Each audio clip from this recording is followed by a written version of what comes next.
یہ وہ لمحہ ہے جہاں لڑائی صرف میزائلوں، جہازوں یا فوجی اڈوں تک محدود نہیں رہی، بلکہ اب قانون، معیشت اور عالمی اختیار بھی آمنے سامنے کھڑے دکھائی دے رہے ہیں۔ بیجنگ میں لیا گیا ایک فیصلہ واشنگٹن تک سنائی دیا اور شاید اسی لمحے دنیا نے محسوس کیا کہ اب معاملہ صرف ایران کے تیل کا نہیں رہا۔ سوال یہ ہے کہ آخر چین نے ایسا کیا دیکھ لیا ہے کہ اس نے کھل کر امریکی پابندیوں کو ماننے سے انکار کر دیا؟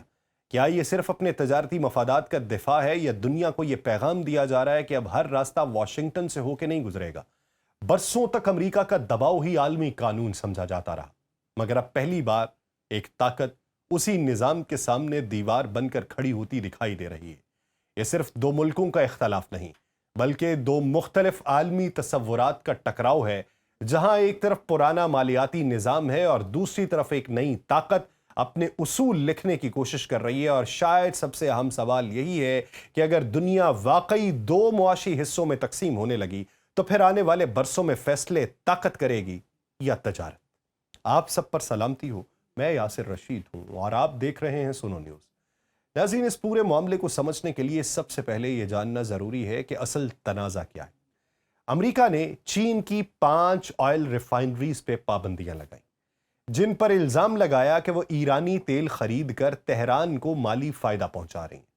ان میں خاص طور پہ ہینگلی پیٹرو کیمیکل کا نام نمایاں ہے، جسے امریکہ نے ایران کی فوجی سرگرمیوں کے لیے مالی وسائل پیدا کرنے میں مددگار قرار دیا۔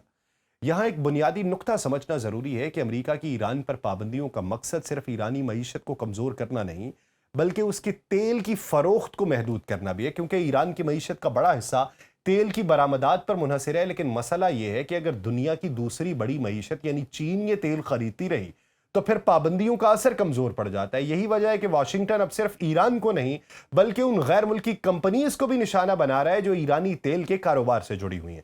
اسی مقام پہ چین نے غیر معمولی قدم اٹھایا۔ چین کی وزارت تجارت نے باضابطہ پروہیبیشن آرڈر جاری کیا ہے، جس میں یہ واضح کیا گیا کہ امریکہ کی جانب سے لگائی گئی پابندیوں کو نہ تسلیم کیا جائے گا، نہ نافذ کیا جائے گا، نہ ان پر عمل کیا جائے گا۔ یہ زبان معمول کی سفارتی تنقید سے کہیں آگے کی بات ہے۔ چائنا کا ایسا رویہ ہی کبھی نہیں رہا۔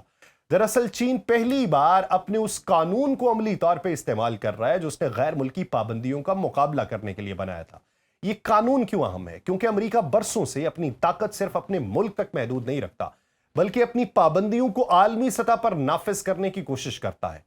اسے ایکسٹرا ٹیریٹوریل یا لانگ آرم جورسڈکشن کہا جاتا ہے، یعنی امریکہ اپنے قوانین کو دوسرے ممالک کی کمپنیز پر بھی لاگو کرنے کی کوشش کرتا ہے۔ مثال کے طور پہ اگر کوئی چینی کمپنی امریکی مالیاتی نظام یا ڈالر کے ذریعے کاروبار کرتی ہے تو واشنگٹن اس پر دباؤ ڈال سکتا ہے، چاہے وہ کمپنی امریکہ میں موجود ہی کیوں نہ ہو۔ چین اب اسی تصور کو چیلنج کر رہا ہے۔ بیجنگ کا موقف یہ ہے کہ اقوام متحدہ کی منظوری کے بغیر لگائی گئی یک طرفہ پابندیاں بین الاقوامی قانون کے خلاف ہیں، اور چین کی وزارت تجارت نے اپنے بیان میں واضح کہا کہ یہ پابندیاں غلط طریقے سے معمول کے تجارتی اور کاروباری تعلقات میں رکاوٹ ڈال رہی ہیں، اور چین اپنی قومی خود مختاری، اپنی سلامتی اور اپنے ترقیاتی مفادات کے تحفظ کے لیے یہ قدم اٹھا رہا ہے۔ یہاں ایک اور بڑی حقیقت ہے، چین صرف ایران کا تجارتی شراکت دار نہیں بلکہ اس کا سب سے بڑا تیل خریدار بھی ہے۔ مارکیٹ انٹیلیجنس اداروں کے مطابق 2025 میں ایران کی 80% سے زیادہ تیل برآمدات چین گئی ہیں۔ اس کا مطلب یہ ہے کہ اگر چین ایرانی تیل خریدنا بند کر دے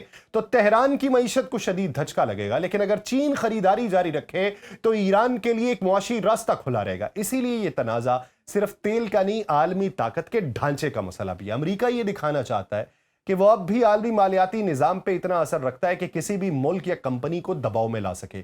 دوسری طرف چین یہ پیغام دے رہا ہے کہ اب دنیا یک قطبی نہیں رہی اور ہر ملک کو امریکی دباؤ کے آگے جھکنا ضروری نہیں ہے۔ یہ صورتحال خاص طور پہ اس وقت زیادہ اہم ہوتی ہے جب خطہ پہلے ہی ایران، اسرائیل اور امریکہ کی کشیدگی کے درمیان سے گزر رہا ہے۔ آبنائے ہرمز کا بحران، ایرانی تیل کی ترسیل، خلیجی سیکیورٹی، یہ سب ایک دوسرے سے جڑتے چلے جا رہے ہیں، اور چین جانتا ہے کہ اس کی توانائی کی بڑی ضروریات مشرق وسطیٰ سے پوری ہوتی ہیں۔ اس لیے وہ ایران کو مکمل معاشی تنہائی میں جانے نہیں دینا چاہتا۔ پہلے حصے میں جو تصویر سامنے آئی تھی اس کا اصل وزن اب یہاں سمجھ آتا ہے کہ کیونکہ چین صرف امریکہ کی پابندیوں پہ ناراضی ظاہر نہیں کر رہا بلکہ اس نے ایک مکمل قانونی ڈھانچہ فعال کیا ہے جس کا مقصد امریکی معاشی دباؤ کا منظم جواب دینا ہے۔ یہی وجہ ہے کہ معاملہ صرف ایرانی تیل یا چند چینی ریفائنریز تک محدود نہیں ہے، بلکہ عالمی معاشی نظام کے دو مختلف تصورات آمنے سامنے آ چکے ہیں۔ سب سے پہلے یہ سمجھنا ضروری ہے کہ چین کا اینٹی سینکشن قانون جو ہے یہ عملی طور پہ کام کیسے کرتا ہے۔ اگر کسی چینی کمپنی یا شہری کو کسی غیر ملکی قانون، خاص طور پر امریکی پابندیوں کی وجہ سے کاروباری سرگرمیوں میں رکاوٹ پیش آئے تو اسے 30 دن کے اندر چین کی وزارت تجارت کو رپورٹ کرنا ہوتا ہے۔ اگر کمپنی ایسا نہ کرے تو اسے جرمانے یا وارننگ کا سامنا کرنا پڑ سکتا ہے۔ یعنی بیجنگ اب اپنے کاروباری اداروں سے صرف وفاداری کی توقع نہیں رکھ رہا، بلکہ قانونی طور پہ ان پہ ذمہ داری بھی ڈال رہا ہے۔ اس کے بعد وزارت تجارت 30 دن کے اندر اس معاملے کا جائزہ لیتی ہے۔ اگر چین یہ طے کر لے کہ یہ غیر منصفانہ بیرونی اطلاق ہے، یعنی امریکہ اپنے قوانین کو غیر ضروری طور پہ چین پہ نافذ کر رہا ہے، تو پھر بیجنگ باضابطہ حکم جاری کر سکتا ہے کہ متعلقہ کمپنی ان پابندیوں پر عمل نہ کرے۔ تو یہی وہ مرحلہ ہے جہاں چین پہلی بار عملی طور پہ امریکہ کے قانونی دائرہ اثر کو چیلنج کرتا دکھائی دے رہا ہے۔ یہ قانون صرف حکم تک محدود نہیں ہے۔ اگر کوئی کمپنی امریکی دباؤ میں آ کر کسی چینی ادارے سے کاروبار ختم کر دیتی ہے اور اس سے چینی کمپنی کو نقصان پہنچتا ہے تو متاثرہ ادارہ عدالت میں جا سکتا ہے اور ہرجانے کا مطالبہ کر سکتا ہے۔ بعض صورتوں میں چینی حکومت خود بھی مدد فراہم کر سکتی ہے۔ یعنی چین نے اب اپنے کاروباری نظام کو ایک طرح کی قانونی ڈھال دینے کی کوشش کی ہے۔ یہ پورا فریم ورک 2021 میں متعارف کروایا گیا تھا، مگر اس کی بنیاد دراصل ڈونلڈ ٹرمپ کے پہلے دور حکومت میں پڑی تھی، جب امریکہ نے مسلسل چینی ٹیکنالوجی کمپنیز، مالیاتی اداروں اور کاروباری نیٹ ورکس پہ پابندیاں لگانا شروع کی۔ اس وقت چین زیادہ تر سفارتی احتجاج یا پس پردہ دباؤ تک محدود تھا، مگر اب اس نے رد عمل کو قانون کی شکل دے دی ہے۔ یہی وجہ ہے کہ ماہرین اس اقدام کو ایک اہم موڑ قرار دیتے ہیں۔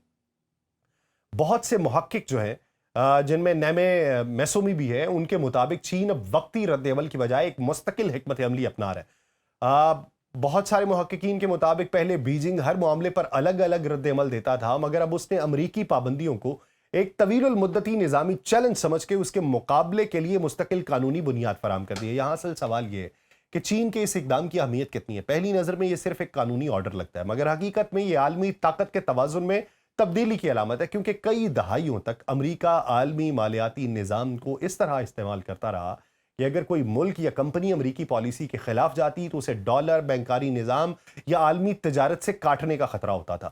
اب چین پہلی بار کھل کے یہ کہہ رہا ہے کہ ہر ملک کو امریکی قوانین کے تابع ہونا ضروری نہیں ہے۔ پھر یہ اقدام یہ ظاہر کرتا ہے کہ بیجنگ اب پہلے سے زیادہ جارحانہ انداز کے اندر اپنی سفارتی پوزیشن کو اپنا رہا ہے اور امریکی پابندیوں کا مقابلہ کرنے کے لیے اپنے قانونی اور انتظامی اوزار استعمال کرنے میں ہچکچاہٹ نہیں دکھا رہا۔ لیکن اس پورے معاملے کا سب سے پیچیدہ پہلو کمپنیز کے لیے پیدا ہونے والا بحران ہے، کیونکہ اب دنیا کی بڑی کمپنیز ایک ایسی صورتحال میں داخل ہو رہی ہیں جہاں انہیں دو مختلف طاقتوں سے ایک کا انتخاب کرنا پڑے گا۔ اگر وہ امریکی پابندیوں پر عمل کریں تو چین ناراض ہوگا، اگر چین کے حکم پہ چلیں تو واشنگٹن کارروائی کرے گا۔ یہی عملی حقیقت بہت عام ہے۔ زیادہ تر عالمی کمپنیز امریکی مالیاتی نظام، ڈالر اور امریکی بینکس پہ انحصار کرتی ہیں، اسی لیے بہت سی کمپنیز کے لیے امریکہ کو ناراض کرنا فوری اور تباہ کن نقصان کا باعث ہے۔ یہی وجہ ہے کہ اب تک بیشتر بین الاقوامی ادارے امریکی پابندیوں کو زیادہ سنجیدہ لیتے رہے، لیکن یہ حساب ہر جگہ یکساں نہیں ہے۔ وہ کمپنیز جو زیادہ تر چین کے اندر کاروبار کرتی ہیں یا چینی سرکاری اداروں سے جڑی ہیں، ان کے لیے صورتحال مختلف ہے۔ ان کے لیے امریکی پابندیاں برداشت کرنا شاید ممکن ہو، مگر چین کے خلاف جانا مشکل ہو سکتا ہے۔ یعنی اب عالمی تجارت میں ایک بائنڈری چوائس پیدا ہو رہی ہے، یا تو واشنگٹن کے ساتھ چلیں یا بیجنگ کے ساتھ۔ یہی وہ نقطہ ہے جہاں مستقبل کی عالمی معیشت کی تقسیم دکھائی دیتی ہے۔